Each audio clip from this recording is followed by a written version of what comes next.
Think of the last meal you ate alone, not a snack, an actual meal. The lights were probably on. There may have been a phone in your hand, or a television in the background, or a newspaper folded next to your plate. You ate, you finished, you cleared the dishes. The entire event took perhaps 15 minutes, and at the end of it, something specific had failed to happen inside your body. You did not feel fed. That feeling, or rather the absence of that feeling, is not psychological. It is not in your head. What you experienced was a measurable biological event, or rather a measurable biological non-event, and over the course of a life, it is quietly costing you more than almost any other daily habit you have, including some habits you have been told for years to worry about. The meal you ate alone delivered fewer hormones of satiety than the same meal would have delivered with company. It produced lower levels of oxytocin. It did not trigger the vagal responses associated with social feeding. Your cortisol, which typically declines during a shared meal, may have stayed elevated or even risen. Your digestion was faster, shallower, less thorough. Your memory of the meal was weaker, which is why many people who eat alone find themselves hungry again quickly, as though the meal had not actually registered. In a biological sense, it had not. I want to be direct about who this discussion is for, because the tone matters. If you eat alone often, not by choice, but because your circumstances have arranged themselves that way, you are not being accused of doing something wrong. A spouse has died, or your children live far away, or your work schedule does not align with anyone in your life, or you simply find yourself at 63 living in a quieter house than you once inhabited. This is not your fault. This is a widespread reality of modern life, and particularly of aging life, and it is not addressed by shaming anyone who experiences it. What it is addressed by is understanding what the solitary meal is doing to you and what small adjustments can recover what is being lost. Picture someone, a man, 68, recently widowed.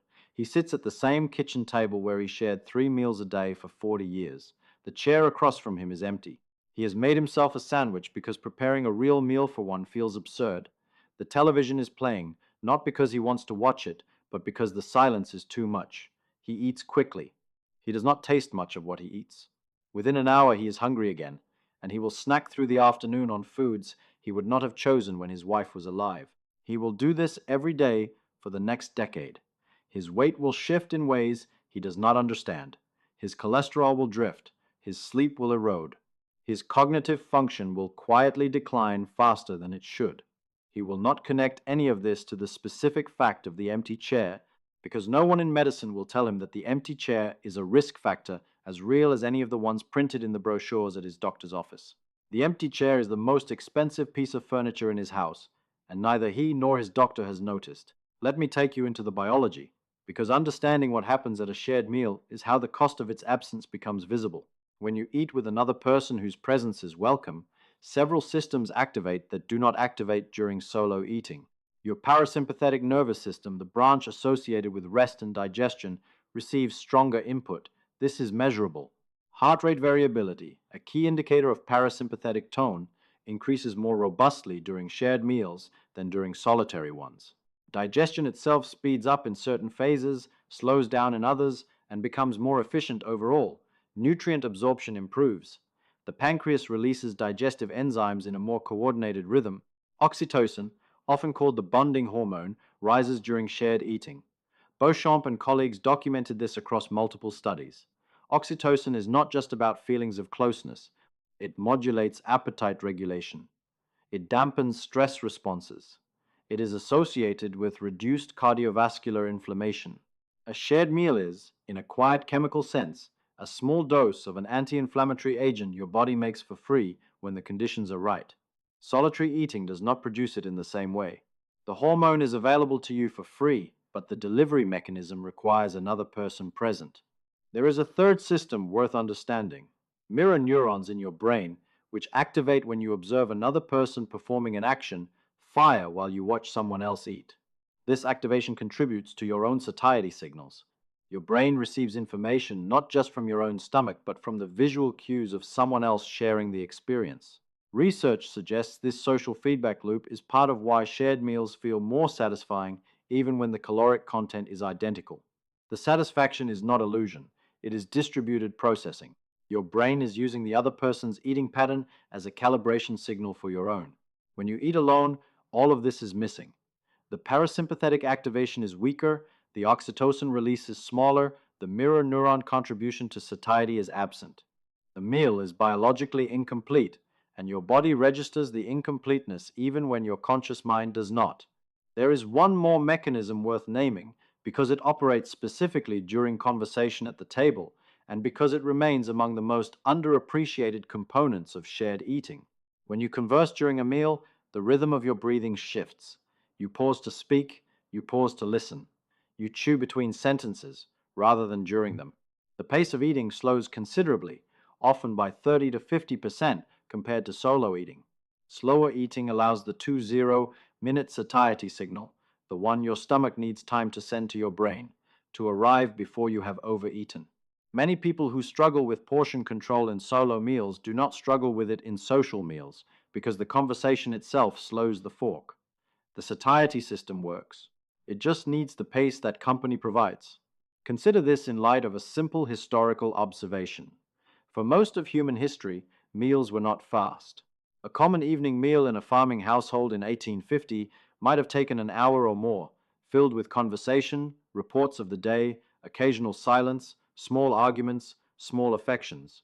That 1 hour gave the digestive and satiety systems exactly the window they evolved for.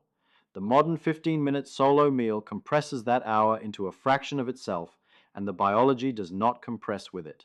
The stomach still operates on 1850's timeline. The nervous system still waits for cues that the modern kitchen no longer provides. The gap between what your physiology expects and what contemporary life delivers has been widening for decades, and the solo meal sits among the clearest places the gap appears. There is a fourth element, and this one may be the largest cost because it compounds over years. In the early 2000s, researchers studying what they called blue zones, regions of the world where people routinely live past 100, noticed a common feature that had nothing to do with diet composition. Whether the population ate mostly plants like the Okinawans, or mostly olive oil and fish like the Sardinians, or the particular staples of Icaria or Nicoya, every blue zone shared one trait. Meals were rarely eaten alone. Families ate together. Neighbors ate together. Multiple generations gathered at the same table. Meals were long, slow, and social. The food mattered, but the table mattered more than the food. Dan Buettner's work popularized this observation, and while Blue Zone's research has faced its share of methodological criticism, including questions about data quality in some regions, the social eating pattern across these populations has held up as one of the more robust findings. Consider what this implies. The longest-lived populations on Earth are not the ones with the most perfect nutrition. They are the ones with the most consistent social meals. The two are correlated, but the direction of causation appears to flow at least partly through the social dimension. Julianne Holt-Lundstad at Brigham Young University has studied the mortality effects of social connection across decades. Her meta-analyses, published in prominent journals, have found that loneliness and social isolation carry mortality risks comparable to smoking 15 cigarettes a day. Comparable to smoking, that number is not gentle. It represents one of the largest modifiable risk factors in modern medicine, and it remains largely invisible because nobody has figured out how to turn it into a pharmaceutical intervention. Solitary eating is one of the most consistent daily expressions of the isolation Holt-Lundstad measures. It is not the only expression, and solving it alone does not solve the larger issue. But because humans eat roughly 1,000 meals per year, the meal is a high-frequency opportunity to introduce social contact or to confirm its absence. Over 10 years, that is 10,000 meals. If most of them are solo, the cumulative biological signal is substantial. I want to pause for honesty. The research linking specific meal companionship patterns to specific health outcomes is not as precise as the research on cholesterol or blood pressure. The studies are mostly observational. The mechanisms are plausible but not fully worked out. What is well established is that social isolation is a significant mortality risk. What is well supported is that meals are an important site of connection in most human cultures. What is suggested, but not yet definitively proven, is that specifically increasing meal companionship produces measurable health benefits that exceed other forms of social contact. Hold these pieces at their actual weight, which is considerable, without overstating the precision. Consider what this means if you are over 55 and frequently eating alone. The biological cost is likely real. even if the exact magnitude is harder to pin down than we would like. And the cost is not being paid in some abstract future. It is being paid every meal in the form of weaker digestion, lower oxytocin, elevated cortisol, degraded satiety signaling, and over time, a quiet accumulation of effects that make everything else about aging harder. There is also a psychological dimension that deserves attention because the physical effects do not exhaust the picture. Eating alone, especially for someone who spent decades eating with others, carries grief. That unused chair is not only a thermodynamic fact, it is a reminder. Many people manage this reminder by eating faster, so the meal ends sooner. Others manage it by adding distractions, so the absence is drowned out. Others stop eating proper meals at all, substituting snacks and grazing, which avoids the formal moment of sitting down to a meal without company. All of these coping strategies make the biological situation worse. Faster eating reduces satiety signaling, distracted eating reduces memory of the meal and increases later snacking. Grazing replaces the metabolic architecture of distinct meals with a continuous low-grade intake that dysregulates insulin, appetite, and circadian rhythms tied to eating times. The coping strategies are understandable.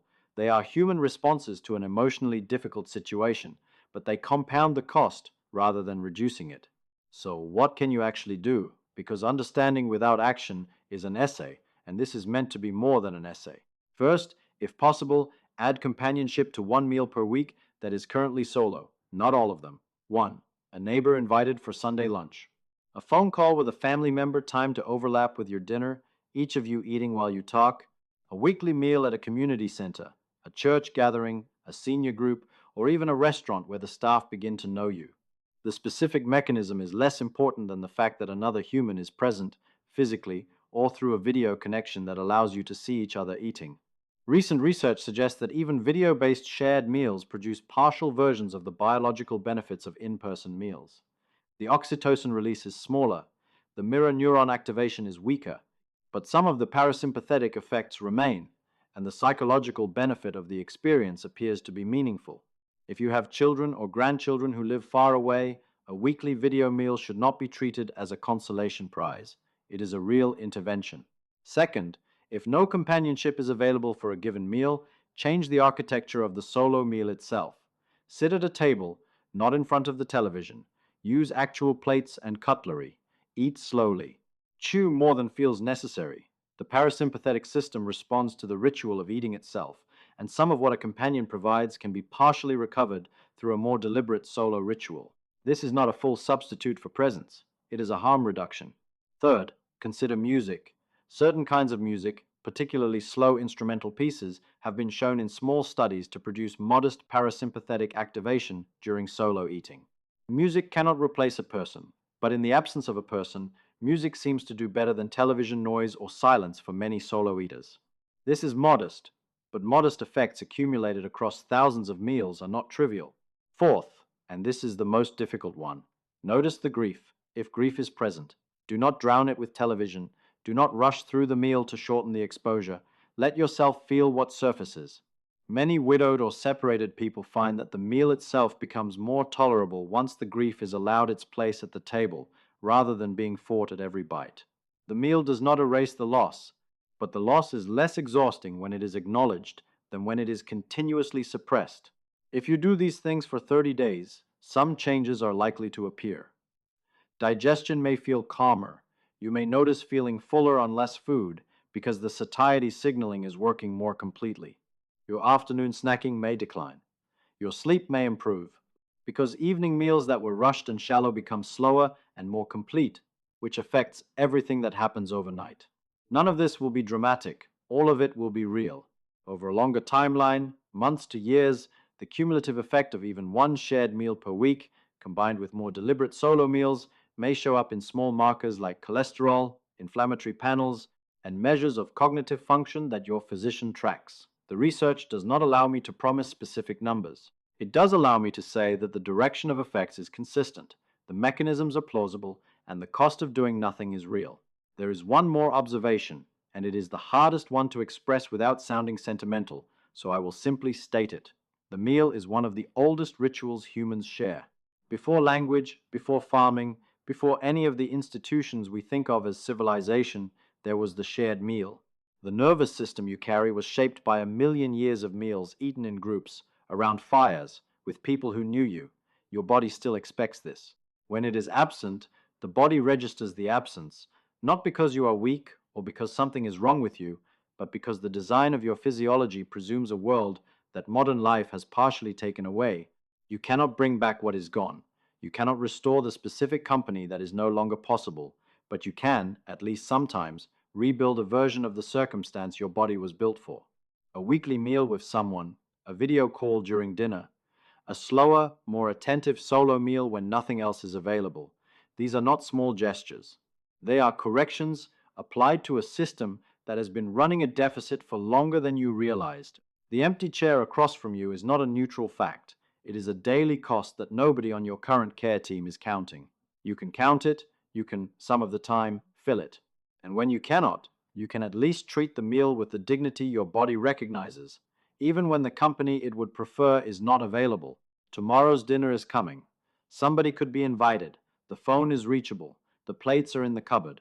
The correction does not require ceremony. It requires only that you remember that the meal was never meant to be eaten alone.